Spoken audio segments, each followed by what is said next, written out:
está toda mi familia. Mi Guayas no los cambiaría por nada. Lo que más me gusta del Guayas es ver el talento de las personas. A mi Guayas no lo cambio por nada. Ese orgullo guayasense está presente en cada uno de sus rostros. Ya niñado, subir al bus con elevador. Este es nuestro trabajo, hacer que tu día a día sea más fácil. Por eso en ATM somos más que tránsito.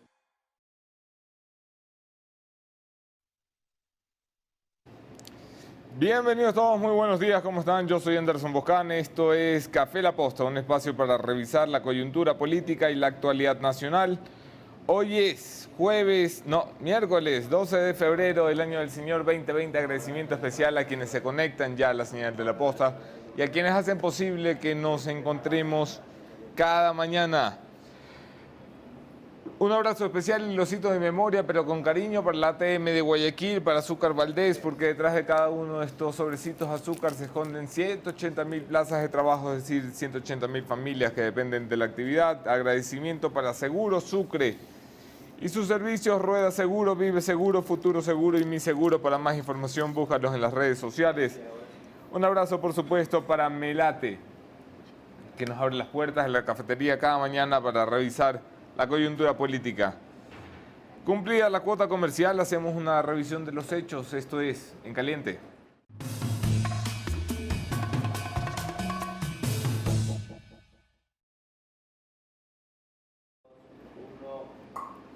En Caliente, caliente, caliente, el caso Sobornos lleva su segundo día de audiencias. Hoy se cumplirá el tercer día de audiencias. Ayer un testigo gago, uno de los testigos que ha hecho uno de los peritajes importantes para la Fiscalía, ha pasado un mal momento. 3 horas de declaraciones con una fuerte arremetida por parte de la defensa que ha logrado desestabilizar un testimonio importante para la Fiscalía.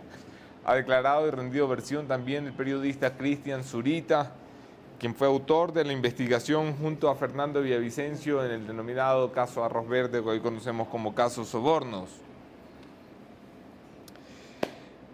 Vamos a ver cómo avanza esto. De momento se espera que la audiencia sea larga. Los abogados calculan que con 120 testigos, a razón de 2 testigos por día, vamos a tener 60 días de audiencia por lo menos.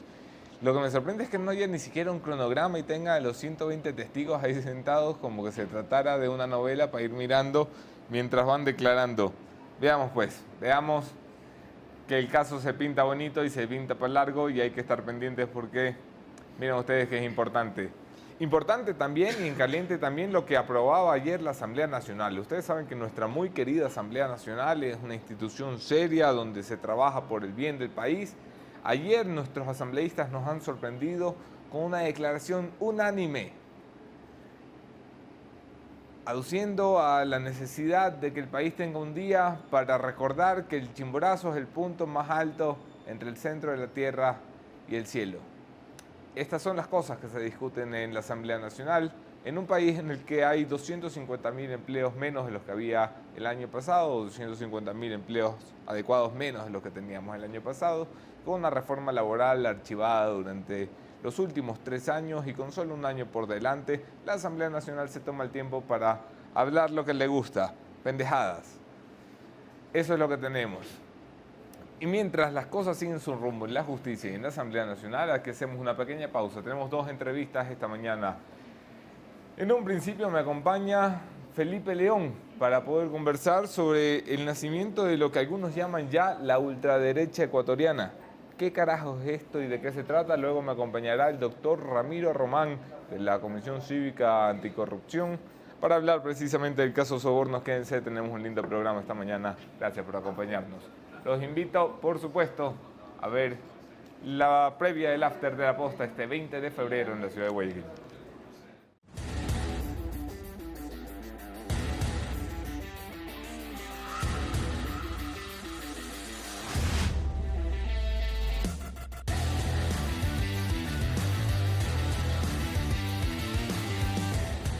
¿Qué haces este 20 de febrero, Vivanco? Este 20 de febrero no me pierdo el primer after office de La Posta aquí en este maravilloso lugar, el Guayaquil Tennis Club, junto al Reo.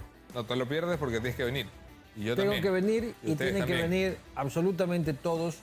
Vamos a hablar sobre si este 2020 el país se va al carajo o reflotamos. Y vamos a hablar de eso con personas autorizadas en materia económica. Nos acompañará el analista financiero Walter Spurrier. Financiero, económico, gran gurú de la economía y además, desde el otro lado, desde el lado oficial, el ministro de Comercio Exterior y Producción, el señor Iván Ontaneda. Pero además de hablar de cosas importantes, Vamos a tener traguitos importantes. traguitos importantes, comidita importante, Musiquita importante. musiquita en vivo importante y el mejor networking del puerto principal, de la perla del Pacífico y del mundo mundial. Seguro que vengo. 20 de febrero, ¿no? 20 de febrero. Ahí nos vemos. Entradas a la venta en Ticket Show.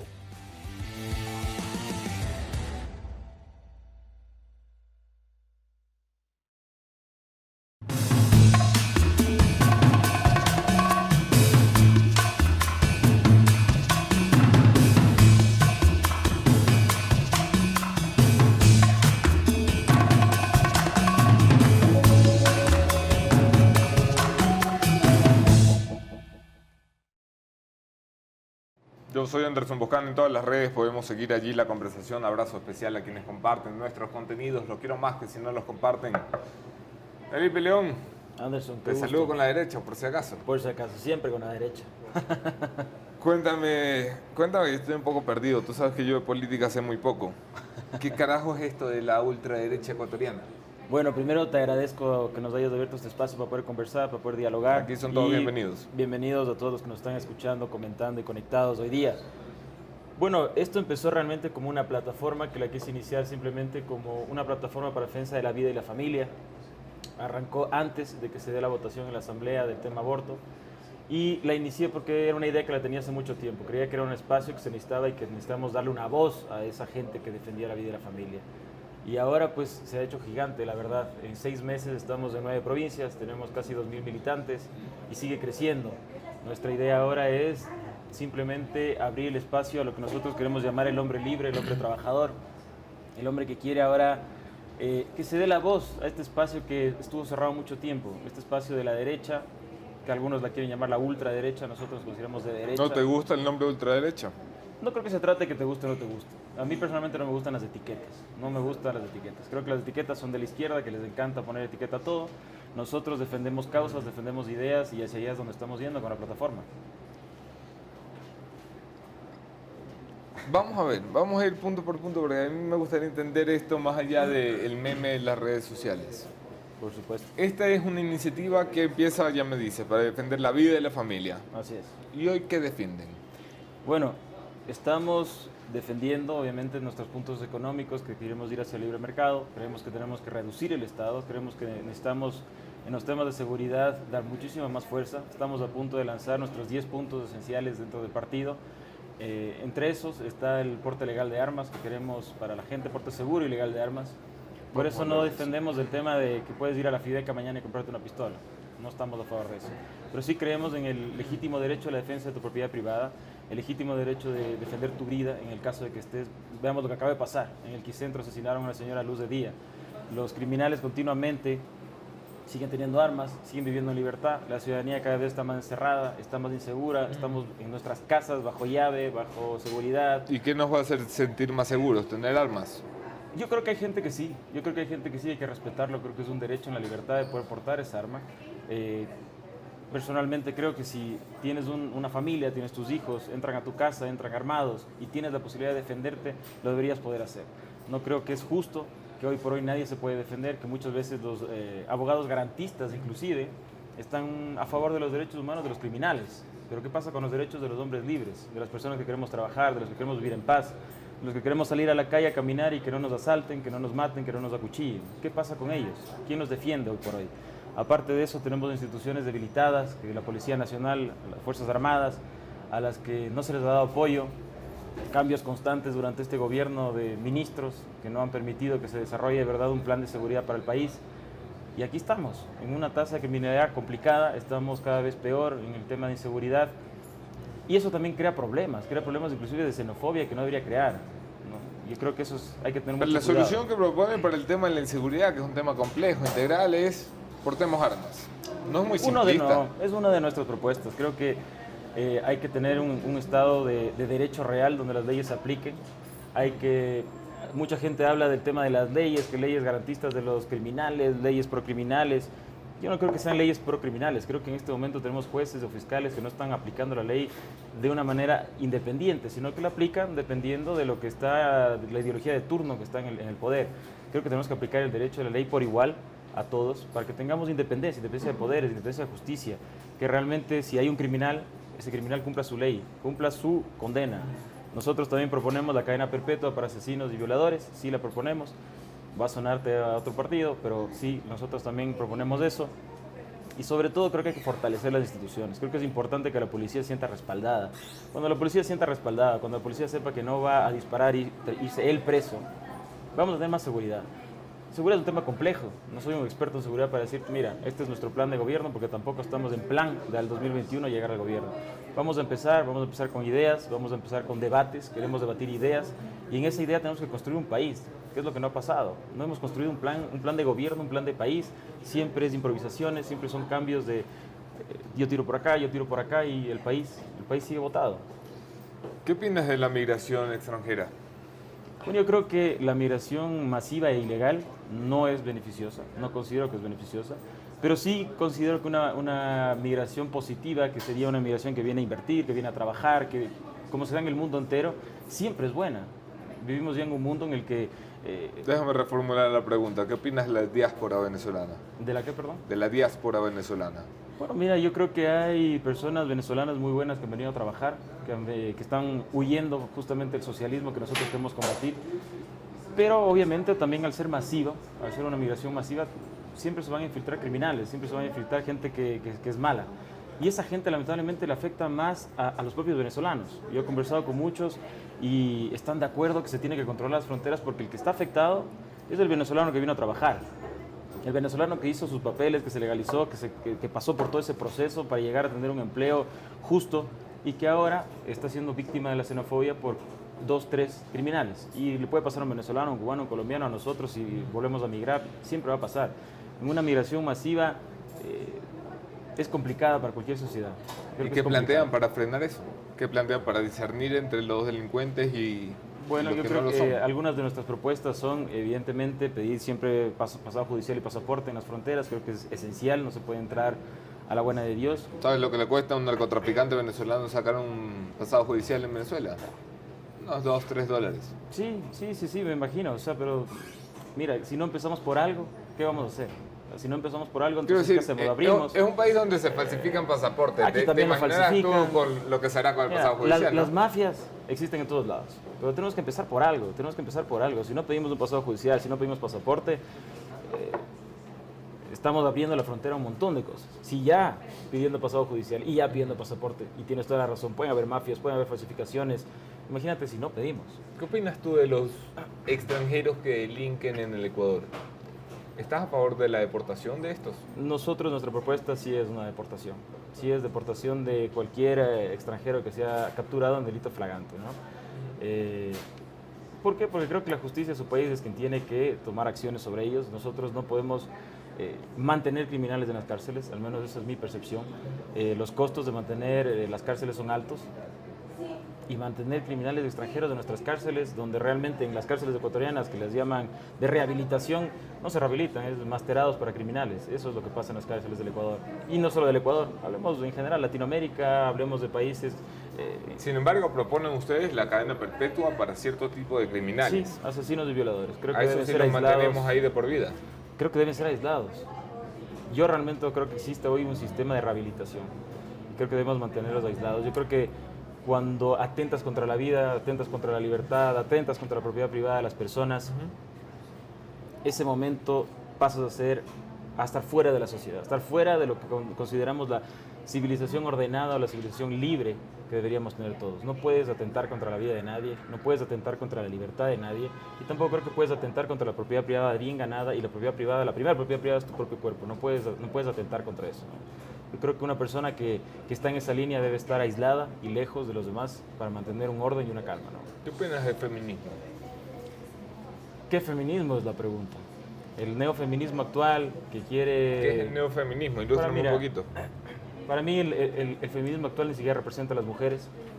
Son colectivos separatistas y violentos, radicales, que lo que realmente quieren hacer es imponerse sobre los hombres, crear una guerra de género, crear una guerra de sexos, crear una guerra entre hombres y mujeres, cuál es bueno, cuál es malo, cuando realmente lo que tenemos que buscar es la igualdad sobre la ley. Cuando tú ¿No le te parece preguntas... un poco raro que tú como hombre digas qué representa y qué no a las mujeres? Creo que tengo como humano, no como hombre o mujer, el derecho de hablar sobre lo que yo quisiera hablar. No creo en eso de que el hombre no puede hablar de ciertos temas, la mujer no puede hablar de ciertos temas. Somos personas libres, somos humanos. Tenemos derecho a hablar de lo que queramos y creamos y defender tesis. Y si eso nos atacan o están a favor de nosotros, pues la libertad también la tienen nosotros. ¿Crees que es cierto que vivimos un momento delicado para el feminismo? Es decir, la principal bandera del feminismo, ¿cuál es, Felipe? Según lo entiendo yo, que entiendo poco de estas cosas, que no las maten por ser mujeres. ¿Te parece que vivimos una realidad donde esto sucede? O sea, ¿te suena el número de femicidios que presentamos en un mes en Ecuador? Bueno, primero, femicidio, feminicidio. Básicamente lo que quiere decir es que hay hombres que matan a las mujeres por el hecho de ser mujeres. Yo personalmente no he visto eso. Yo no he visto un hombre que diga, le voy a matar a esa mujer porque es mujer, porque odia a las mujeres, como mataban los nazis a los judíos. Eso personalmente no lo he visto. Creo que el Ecuador tiene un problema de violencia intrafamiliar. Creo que tenemos que dejar de diferenciar la violencia. Creo que lo que tenemos que erradicar es la violencia en sí. La violencia para mí no tiene género. Para mí no es menos que maten a un hombre, que maten a una mujer, que maten a un niño, maten a una niña. ¿Cuál es la diferencia entre que violen a un niño de 10 años o violen a una niña de 10 años? Para mí ninguna. Son dos vidas, son dos humanos que se merecen el mismo respeto ante la ley y la misma forma de, digamos, de ser defendidos, de ser protegidos. Yo también. A ver, para mí es muy difícil ponerme en esta postura porque aquí hay posturas personales, pero mi tarea es darle voz a los que no están representados en esta mesa, que en este caso son los representantes del feminismo. Y yo nunca he escuchado a una feminista decir que le importa más una mujer violada que un hombre violado. Nunca he escuchado a una feminista decir que le importa más una mujer asesinada que un hombre asesinado. Lo que les he escuchado decir es que le pasa mucho más a las mujeres y que prácticamente no le sucede a ningún hombre, que desde que tienen 12 años les miran el culo cuando caminan por la calle, les lanzan un piropo que las hace sentir inseguras, las persiguen cuando van solas, tienen que avisar cuando van en taxi para saber si llegan con vida a su casa o no, las mata su pareja por la condición física predominante que existe en la relación hombre-mujer. Esas son las cosas que yo le he escuchado defender el feminismo. ¿No te parece que son cosas que hay que escuchar? Mira, si es que lo defendieran desde una posición de igualdad sobre la ley sin pedir derechos especiales, yo estaría de acuerdo, hay que escuchar. Violencia general, para nosotros estamos en contra de eso. Pero si eso busca una imposición de una ideología, una imposición radical, porque también son violentas. Ellas defienden, dicen que están en contra de la violencia, que están en contra de la violencia de la mujer. Pero a mí personalmente me lanzaron una vez una bomba molotov afuera de la asamblea. Me explotó a nada, a la distancia de nada. ¿Por qué? Porque tenía una gorra pro vida. Me lanzaron una molotov que me explotó muy cerca. Vi cómo hicieron una hoguera donde botaban rosarios y cruces y hacían un rito, me imagino, alrededor de la hoguera. ¿No te parece eso radical? Que eso es violento. ¿Cómo se les va a tomar en serio de esa forma? Entonces, si bien hay que defender a la mujer, porque sí, en una posición normal, biológica, de fuerza, normalmente el hombre va a ser más fuerte que la mujer y lamentablemente en este país hay que tener claro. Por supuesto que sucede que un padre se toma sus tragos o no se toma sus tragos, regresa a la casa, golpea a sus hijos, golpea a una mujer, golpea a su esposa. Por supuesto que sucede, pero también sucede que hay mujeres que llegan, pegan a sus hijos y pegan a sus maridos. Entonces, ¿qué vamos a hacer? ¿Ponernos a defender solo un grupo, un espacio que consideran que ellas es el único espacio que se debe defender? ¿O vamos a erradicar el verdadero problema, que es la violencia intrafamiliar? Y la tenemos que erradicar con educación, la tenemos que erradicar con espacios donde las víctimas se sientan en paz y protegidas para poder hablar y condenar a las personas que las atacan, ¿no? Creo que es más importante ir a la raíz que estar defendiendo cosas que para mí son muy puntuales, muy pequeñas y que detrás de eso realmente lo que hay es una agenda política radical de izquierdas, un marxismo cultural, que lo que quiere es atacar a todo lo que a ellos no les gusta. Son colectivistas, son separatistas y se dan el gusto de decirles a los demás fascistas, de decirles a los demás nazis, les encanta poner etiquetas, para eso son unos genios para poner etiquetas. Ayer tuve una entrevista, un chico que ya no me acuerdo ni el nombre, Pedro creo que era, que es profesor de la Católica y se declaró en radio en vivo comunista. Me pregunto yo qué pasa si un profesor de la Católica se declara en vivo en la radio nazi. Seguramente lo votan de la universidad y está bien, pero ¿por qué no lo votan al otro? ¿Por qué tenemos que defender posiciones? ¿Por qué tenemos que defender posiciones de un lado y del otro? Dices que vota a un profesor porque es comunista. No. Eso yo no lo digo yo. Pero ¿qué pasaría si sería del otro lado? ¿Tú sabes que lo votarían? Sí, lo votarían. Entonces son posiciones radicales. Dicen que hablan de libertad, no le dan libertad a nadie. Te quieren imponer hasta cómo hablar. Ahora con el TODES del TODEX y creen que nos tiene que hacer la corrección del lenguaje. Imposiciones, continuas imposiciones. Y ellos quieren abanderarse de la libertad. Están equivocados. Por eso nosotros nos llamamos libres. Libres del hombre que de verdad vive en libertad, no el que quiere imponer. Promueves la libertad, pero estás en contra del aborto. ¿Cómo se explica eso? Mira, yo defiendo el aborto desde... O sea, libertad para todos menos para las mujeres que quieren decidir sobre su cuerpo. No, para nada. Yo creo que hay que ir directo al grano. ¿Y cuál es el grano de esto? Si yo defiendo primero la vida antes que la libertad y la propiedad privada, y yo personalmente considero, y vamos a la Organización Mundial de la Salud, que considera que a las 3 semanas hay un latido de corazón y hay vida dentro de esa mujer, si hay vida dentro de esa mujer, yo tengo que defender esa vida. No entremos en temas religiosos, fe, eso es de cada uno. Entremos directamente a que si yo defiendo la vida, tengo que ser coherente. Por eso yo tampoco estoy a favor de la pena de muerte. Yo no considero que el Estado decide quién muere y quién no muere. Entonces yo no puedo quitarle los derechos a ese niño que está ahí adentro, o a esa niña que está ahí adentro, de vida, de tener vida.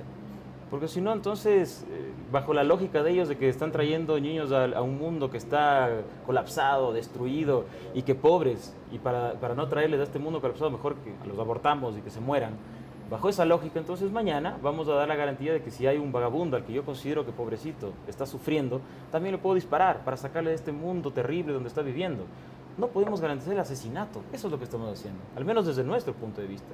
Entonces sí, vamos a defender la vida, vamos a defender la vida como un derecho, y creo que no tiene que entrar en este debate los moralismos, ni la religión, ni la fe, porque eso no va a acabar nunca. A pesar de que nosotros respetamos valores cristianos, personalmente soy católico, y tenemos muchos católicos y evangélicos de nuestro movimiento, pero yo mismo les he explicado que no se debe defender desde el moralismo religioso, se debe defender con bases desde una ideología que nosotros consideramos que es la liberal clásica, de defensa a la vida ante todo. ¿Qué opinas del movimiento indígena? Hablemos directamente de Vargas Llisa. No creo que ninguno de ellos dos representan realmente a los indígenas por completo, no creo que representan al mundo indígena, su cultura, sus tradiciones, que nosotros mismos las queremos resurgir, las queremos aflorar y abrazar, pero no podemos permitir que dos personas que hablan de anticapitalismo, que atacan la libre empresa, que atacan al FMI y todo lo que ya sabemos. Por Dios, tiene avioneta, un patrimonio más grande que la mayoría de los ecuatorianos, vive y disfruta del capitalismo. Entonces, ¿qué es lo que están haciendo? Clásico líder socialista millonario, pueblos pobres, les lavan el cerebro y en eso continúan. Y vienen acá, a Quito, destruyen la ciudad y después se lavan las manos. Y su respuesta, que fue una respuesta de Pablo Dávalos, que le vayamos a cobrar al FMI los 800 millones que hubieron en daños. A mí personalmente me atacaron con mi mujer. Salíamos de cerrar la empresa, su fábrica por la Galo Plaza, nos lanzaron llantas, metieron un palazo en mi auto, me destruyeron parte del auto, me lanzaron pintura adentro, quisieron bajar a mi mujer del auto. ¿Y qué viene acá a decir de los derechos humanos? Por Dios, fuimos recién a presentar una carta para que le quiten este certificado que le dio el Consejo de Participación Ciudadana ISA de derechos humanos. ¿Qué pasa con el derecho de los demás? De personas como tú, como yo, como todos los que trabajamos y queremos ser libres, vivir en paz, que estuvimos encerrados en las casas. ¿Qué crees que debería pasar con ISA y con Vargas? Personalmente, considero que se los debería enjuiciar, se debería haber un juicio en contra de ellos por un tema de terrorismo, por atentar contra la vida, por atentar contra la libertad de los ciudadanos. Terrorismo, esa para mí sería es terrorismo. Perdóname, ir a incendiar un edificio de bien público, ir a cerrar calles, atentar contra la vida y la libertad de todos, para mí eso es un atentado terrorista. Para mí personalmente, es un atentado terrorista. esperaría que tuviéramos una fiscalía y jueces pues, que estén dispuestos a tomar estas acciones. Alberto Ají, que estaba por presentar un juicio, realmente no sé en qué estado esté. Presentó una denuncia, la está siguiendo y está avanzando, solo que Alberto Ají, que es bastante callado hasta que tiene que hablar. Me gustaría quedarme largamente conversando y escuchando tus propuestas, Felipe, no puedo porque tengo que darle paso a la coyuntura. No me despido de la entrevista sin antes preguntarte un par de cosas. Lo primero es, algunos de tus postulados o de los postulados que me cuentas en nombre de la representación que ha formado, son coincidentes con la clásica derecha ecuatoriana. Hablo del Partido Social Cristiano y hablo del movimiento Creo. ¿Por qué una tercera vía? ¿Por qué no adscribirte a alguno de los dos movimientos que ya existen? Bueno, creo que más bien la tercera vía siempre fue el Partido Social Cristiano, así fue como empezó. Yo milité durante 4 años en el partido, fui presidente del partido. Creo que ahora ellos pues tienen esto que llaman la libertad de conciencia en ciertos temas como el tema de la vida. Y yo quise ser coherente con mis propios ideales y por eso renuncié a mi presidencia. Salí muy amablemente del partido, estoy agradecido con el partido, pero considero que es el momento de tener tal vez una derecha con una mano más fuerte, una derecha que no se avergüenza de llamarse derecha, una vergüenza que ha sido impuesta por la izquierda. La gente ahora se llama de centro, que no tiene ideologías, o que la izquierda y la derecha no existe. Sí, la derecha ya no existe, la izquierda está muy viva. Y creo que era el momento de tener esa tendencia desde el otro lado, que le dé una contrapropuesta o que le dé un frente a esta izquierda radical, a este marxismo cultural y al socialismo que le vemos crecer. En las encuestas Correa sigue con el 20%, Vargas está creciendo, entre los dos tienen casi el 50% en Quito. ¿Y quién les está haciendo una contrapropuesta? ¿Quién está evitando que el socialismo en el 2021 vuelva al poder, que el correísmo vuelva al poder, que nos vuelvan a callar, a amordazar, a quitarnos la libertad de expresión, a quitarnos la libertad de empresa, volver a ese país chavista, ese país del que los mismos venezolanos huyeron y quieren volver a construirlo acá? Si no levantamos una unidad de derecha, si no nos ponemos firmes, si no salimos de frente y sin miedo a decir que somos de derecha y a contraponer ideas, les aseguro que en el 2021 tendremos socialismo en el poder. Felipe León, gracias por acompañarnos, gracias a ustedes por estar aquí. Seguimos con la segunda entrevista de esta mañana al doctor Ramiro Román. Hablamos de corrupción, hablamos de casos de sobornos, quédense.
Gracias a todos por quedarse. Segunda entrevista de la mañana. Doctor Ramiro Román, Comisión Anticorrupción.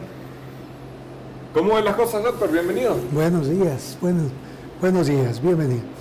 Bien, yo creo que el país, más que nada nuestro continente, debe tomar en consideración de que existe un antecedente de gobiernos que nos tuvieron en tiempos y han tenido a los países en varios momentos manteniendo la posición de control político, de control judicial, y de eso se ha arreglado. Jurídicamente en la Constitución tenemos también posiciones muy definidas en que se estableció que la norma sea lo máximo que debemos respetar, y está bien. Los estándares internacionales, tratados, convenios. Pero cuando vamos al principio de legalidad, la ley, los decretos fueron los que gobernaron. Es decir, sobrepusieron a la norma y al estándar leyes y decretos que los hacía el presidente de la República, por ejemplo. Y eso eran órdenes directas desde el poder por lo que se terminó judicializando. Con fuerza de ley.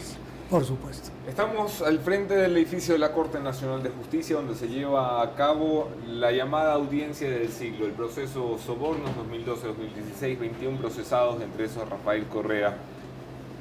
¿Qué tan importante resulta este juicio? Bueno, para mí es uno de los juicios. Es el principio de muchas cosas.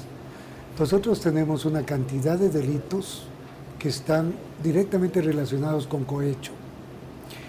¿Qué es lo que ha hecho la Fiscalía desde mi punto de vista? La Fiscalía investigó un delito concreto para establecer o llegar a establecer organización delictiva. La organización delictiva trae consigo, como delito de organización, trae consigo la determinación en el acto, trae consigo la cantidad de personas que intervienen y más que nada topa desde la más alta autoridad que tuvo el Estado en gobierno, que fue el señor Rafael Correa.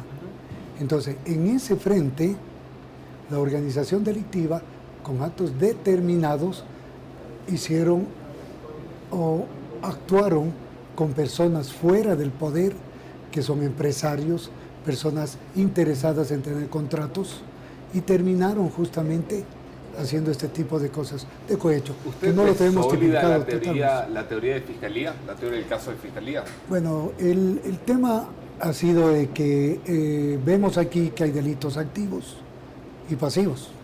El cohecho es activo y es pasivo. Quien lo comete por acción o omisión. El que da y el que recibe, para entenderlo mejor. Por supuesto, es el que da y recibe. Pero el punto es la coherencia, si es que nosotros vamos al cohecho que no se lo topa en Ecuador, no se lo ha tipificado en el Ecuador.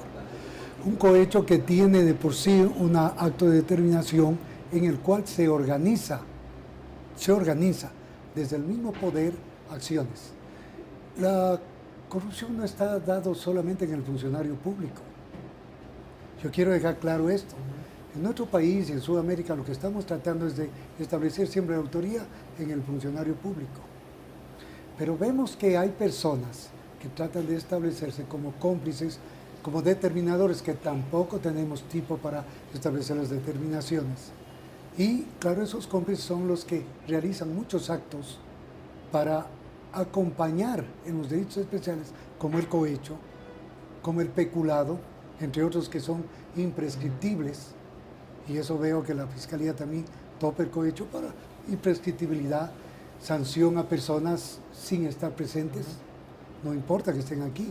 Pero ¿por qué somos tan blandos en este caso con la parte privada, si este es un delito de doble vía? Lo que pasa es que no tenemos tipo penal para unir personas individuales con personas jurídicas. Por eso nos hizo tanto daño hacer una investigación bien a la Odebrecht. No logramos hacer una investigación suficiente. Terminamos dialogando con Odebrecht e incluso Odebrecht enjuiciándonos a los ecuatorianos. Que yo hablo de todos los ecuatorianos. Si hemos sido víctimas de corrupción, hemos sido los ciudadanos y ciudadanas ecuatorianos. Y somos representados por la Fiscalía. La Fiscalía es la que tiene que hacer las acciones públicas. Claro, todo como que un violador denuncia a su víctima por acoso. Es terrible. Entonces, dentro de esto yo sí creo que el COIP tiene que modificarse una cantidad de cosas, como tenía que haberse modificado en los delitos, en la culpa. En el caso de los profesionales que no cumplían, en el caso de los médicos, el ejemplo es más claro. Cuando muere la persona, resulta que terminan en la cárcel y no tenemos la probabilidad rayana de certeza en el código penal. Si es uno de los elementos fundamentales para poder acusar. Entonces yo creo que hicieron leyes a medias, hicieron códigos con artículos de favorecer a los funcionarios para actuar en corrupción, pues. El cohecho no lo tenemos determinado en forma concreta, sino solamente la acción y omisión, pero no tenemos lo demás. Yo creo que a estas alturas estamos más o menos claros de lo que pasó en la última década. A mí me gustaría consultarle su opinión sobre lo que está pasando ahora. En términos de corrupción, ¿cómo ve el gobierno de Lenín Moreno? Yo veo no tan agresivo, pero también actos de corrupción. Nosotros estamos haciendo, y la Fiscalía sigue investigando, empresas transnacionales transnacionales, que eso es muy importante que la ciudadanía entienda, ¿no? La transnacionalidad de las empresas es que tienen diferentes representantes en varios lugares. Se utilizan especialmente paraísos fiscales. Captan el dinero o hacen la corrupción en los diferentes países, pero ese dinero termina en lugares determinados que incluso los estados sudamericanos, yo hablo porque vivimos en Sudamérica, los estados sudamericanos no tienen capacidad de organización para convenios internacionales de poder recabar los fondos que se roban. Ejemplo, por ejemplo, aquí en el Ecuador, ¿qué ha pasado? Todas las coimas y todas las cosas que se hicieron pasó a través del Banco del Pacífico. ¿Qué es el Banco del Pacífico? Un banco incautado por el Estado ecuatoriano. Era privado y terminó haciéndose con ofrecimientos públicos. En esas condiciones se conformó en Panamá un banco paralelo en el Banco del Pacífico. Entonces, hay Banco del Pacífico, capta en Ecuador, pero para obtener el dinero de corrupción y sacarlo de paraísos fiscales, Panamá es un paraíso fiscal para Ecuador. Y se utilizó el Banco del Pacífico para comenzar captando el dinero y enviándolo fuera. Y posteriormente terminan en varios lugares del mundo. Y se pasearon en todo el mundo los dineros. Estamos en el Banco del Vaticano, estamos en Andorra, estamos en Liechtenstein, estamos en Suiza, estamos en las Islas Vírgenes, estamos en Barbados.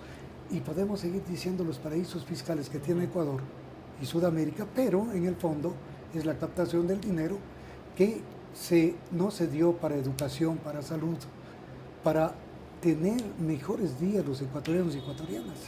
Eso significa violar derecho humano, porque la corrupción viola el derecho humano al captar los dineros y llevárselos del país. No se hizo las obras que se tenía que hacer. Todo queda inconcluso. Este es además un gobierno al que se ha señalado todavía de forma tibia, todavía sin pruebas, pero también sin dudas, de ser partícipe de un reparto de los hospitales nunca visto en los acuerdos políticos nacionales. Ustedes han participado activamente en esa investigación. ¿Qué le suena? Bueno, porque yo no veo a nadie reaccionando, a nadie en la institucionalidad me refiero. Lo que pasa es que como que nos acostumbran. Los procesos terminamos en el derecho penal y el derecho penal, según dice la misma Constitución y la Fiscalía tiene que actuar con oportunidad y mínima intervención penal. Cuando llegamos a derecho penal es porque tenemos una masificación de cosas. Y el derecho penal se está convirtiendo en solucionar los temas de corrupción en el Ecuador. Debería ser muy en contrario. Tenemos que establecer condiciones claras para que los corruptos devuelvan el dinero. Caso Topi, devuelve 12 millones porque dice que no se dio cuenta que estaban en sus cuentas. Y yo pregunto, ¿dónde está el tipo penal para topar a la empresa de Topi? Y por eso siguen dialogando y se reúne hasta la Fiscalía, la Procuraduría, la Contraloría, que son los organismos de control, y la Superintendencia, les faltó estar también allí, la de bancos, la de compañías, que son las que constituyen las empresas. ¿Quién legaliza las empresas en el Entonces, ¿qué necesitamos? ¿Una reforma legal a su criterio, doctor? Totalmente. Yo sí creo que la Asamblea no trabaja. Se pasa. No, bueno, sí trabaja. Mire que ayer han aprobado el día de declarar el Chimborazo como el punto más alto de la Tierra. Bueno, está muy bien que para eso trabajan. Y los ecuatorianos y los sudamericanos especialmente conocemos, estamos en la parte más saliente de la Tierra y el Chimborazo es el punto más saliente. Pero sí quiero dejar claro que en la conformación de leyes, ¿cuáles han sido las leyes fundamentales que han hecho? ¿Cuál ha sido la prevención para captar el dinero en casos de detenciones directas? En lo que se dice los delitos que son actuación inmediata. Tenemos que evitar que haya reservas. Mire, el doctor Vaca cuando se fue a Brasil a hablar del caso de Odebrecht, porque hablo de Odebrecht porque nos sigue dando problemas. Sí, sí. Y es una transnacional. Se va a Brasil y regresa y dice, tengo que estar en reserva porque para investigación en la indagación necesito reserva, aquí no puedo hablar.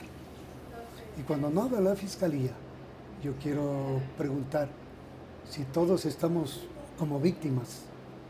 Se nos llevaron el dinero a todos los ecuatorianos y ecuatorianas. Debemos saber cómo se investiga, por lo menos. Tenemos que saber qué pasa en las investigaciones y tenemos que saber cómo vamos a resolver en los juicios esto. Por supuesto. Terminamos en el juicio, terminamos ahora lo que conversábamos en el caso sobornos y aparecen las personas. Y claro, ya comienzan a decir, es que me persiguen políticamente, es que hay que seguir hablando en la asamblea. País nadie es corrupto, todos son perseguidos. Y en la asamblea ya está comenzando a decir que ya no quieren pertenecer a Alianza País, muchos de ellos, porque ya estamos cerca de elecciones.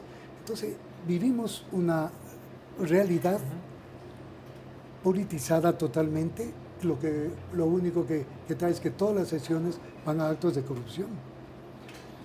Las empresas privadas mantienen esa corrupción hasta ahora en Petroecuador. Tenemos el caso concreto, estamos en el caso de Cohechos, el señor Phillips. Tenemos casos concretos de Azul, la empresa, por ejemplo, de él. El señor Tello, que tiene la otra empresa, CGK, que está dentro del caso Cohechos. Quiero que sigan investigando para que vean hasta dónde llegan las actuaciones, porque no es una sola vez, son muchas veces, mucha captación de dinero y en paraísos fiscales. Ahora ya tiene que pasearse en Asia. Mi doctor Román, siempre es un gusto conversar con usted, tenemos el tiempo corto. No quiero irme sin hacerle una pregunta con sabor a cuestionamiento.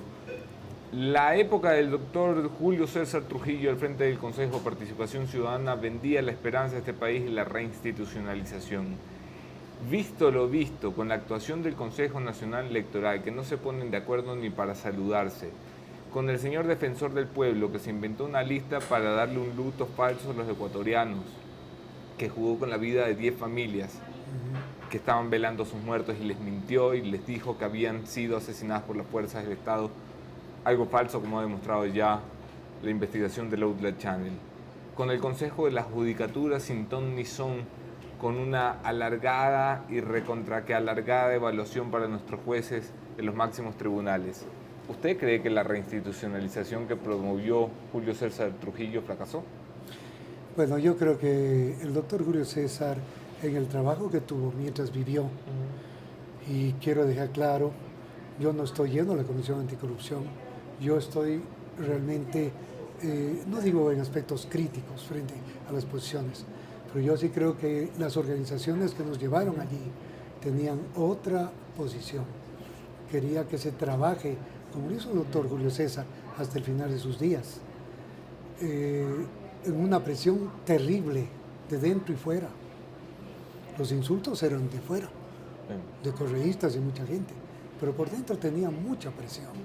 Yo creo que tenía que dejárselo tranquilo al doctor Julio César, que lo que quería era rescatar una posición, y de lo que recuerdo que conversamos 8 días antes de que terminó en el hospital, me dijo: Ramiro, aquí Correa tiene corrupción, Correa tiene que venir al país y responder.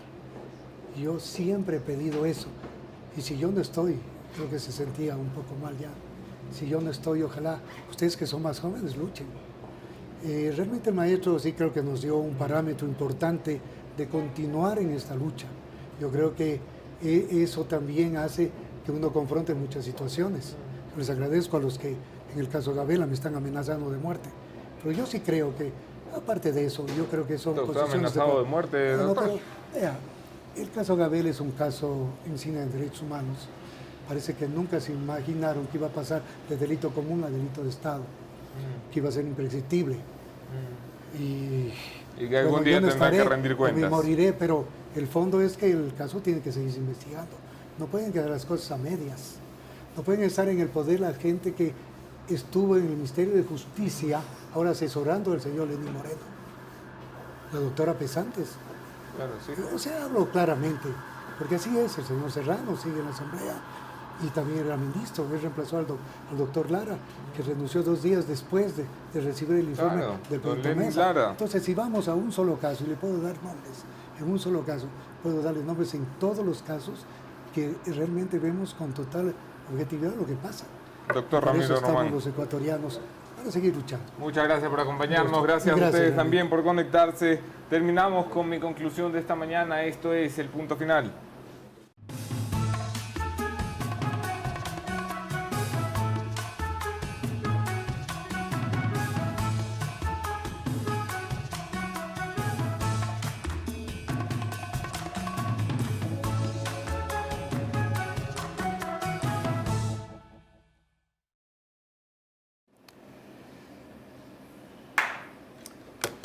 A ver,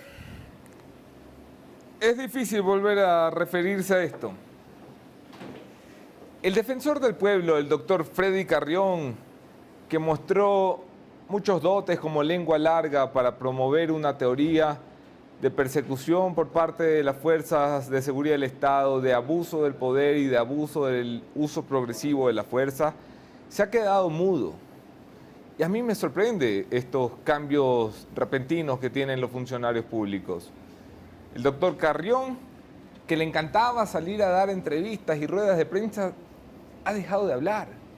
Y ha dejado de hablar después de que los muchachos de la UTLA Channel hicieron una investigación de primera línea para demostrar cómo este caballero le había metido el dedo al país y había jugado con el luto de 10 familias para intentar convertirlo en una causa política. Este caballero que estaba utilizando los recursos del Estado, de la Defensoría del Pueblo, para hacerse una campañita de popularidad. Qué vergüenza el señor Carrión. Me alegra que se haya quedado callado, se lo ve mejor así. Me apena que no tenga los pantalones para salir a decir que se equivocó, que engañó al país, que aquí está su renuncia, que usted va a responder por la falsedad que le ha vendido a este país. Ojalá y la Asamblea deje de discutir las tonterías que nos tiene acostumbrados y se ponga a discutir qué vamos a hacer con usted, porque para el cargo que le hemos dado, estamos seguros que no le da la talla. Lo voy a repetir hasta que me canse o hasta que me escuche. Aquí nos vemos mañana, otro tema, otro entrevistado, mismo entrevistador. Gracias por acompañarnos.